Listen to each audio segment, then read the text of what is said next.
শোন, আমি তোদেরকে একটা প্রশ্ন করব, আচ্ছা কর। যদি উত্তর দিতে পারিস তাহলে তোদেরকে আমি 1,000 টাকা দেবো, আর যদি তোরা উত্তর দিতে না পারিস তাহলে তোরা আমাকে অনলি 100 টাকা দিবি। এই শালা তো প্রতিদিনই ভুলভাল প্রশ্ন করে। আচ্ছা দেখি পারি নাকি, যদি পারি তাহলে তো 1,000 টাকাই পাবো, আর যদি হারিয়ে যায় তাহলে তো 100 টাকা দিয়ে লাগবে। Oh my god. করি নাকি? আচ্ছা কর। আচ্ছা ক। ধর একজন বাপ রাত্রে আসে তার পোলাকে বেধর মারলো, কারণ সে মদ খেয়ে আসছিল। এখন বল যে মদ কেডা খাইছে, বাপে খাইছে না পোলাই খাইছে? এখন যদি কই যে ওর বাপ মদ খেয়েছিল, তাহলে তো শালা কবিনি যে ওর ছেলে মদ খেয়েছিল।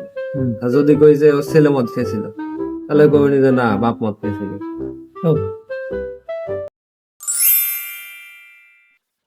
ওর মা মদ খাইছিল। যাও টেয়া দে, বাইরে যাওয়ার অনেক সময় নাই, দে টেয়া দে।